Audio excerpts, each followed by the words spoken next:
Okay po, dito pa rin po tayo sa Cadiz. Ayan po, yung napakaraming parrots. Dito naman po, di ba? Napakarami po yan sa ibang puno din po. Dyan lang po sila, oh. Parang hindi po sila takot sa tao. At malaya po silang nakaka-lipad kung saan-saan po. Kasi hindi po sila nakakulong sa isang hawla. Iba-ibang klase po ng mga ibon na nandito.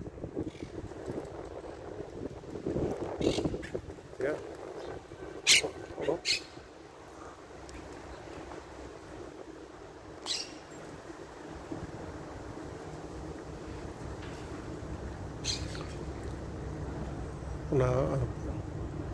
Grabe, ibang klase mga ibon.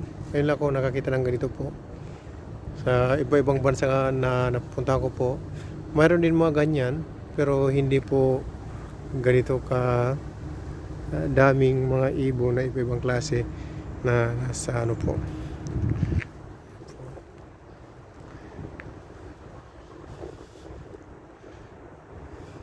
Tingnan nyo po yan mga kaibigan. Para kang naglalakad sa isang paraiso. Mga halaman, punong kahoy, napakaraming ibon. Ayan po.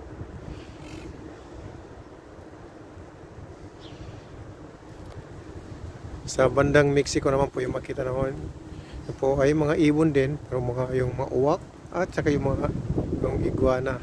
Dito po iguana naman.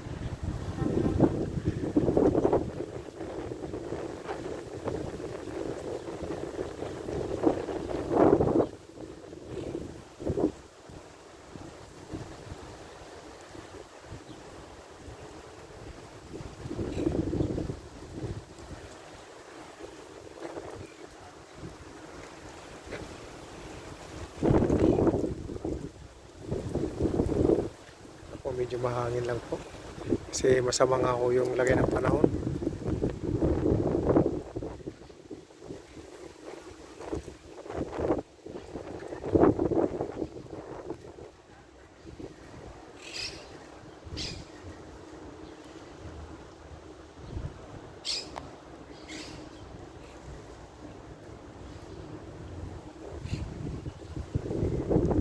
Okay. Gusto pong halaman nila yung may mga bulaklak. May mga bunga din po siya, kinakain po ng ibon. Hindi ko na po tawag sa iyo. Yan po. Dami po nila.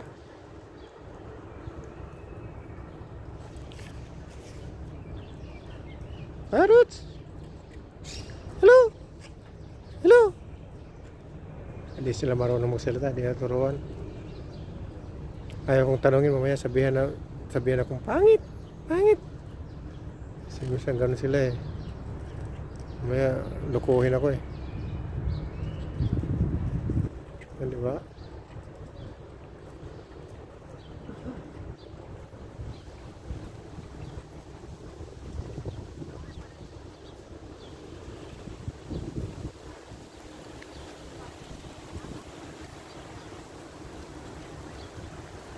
Igor. Okay, gawa din po.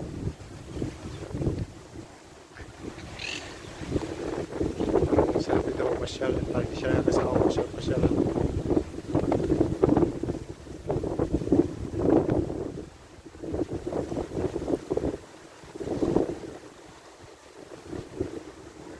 Oh, okay.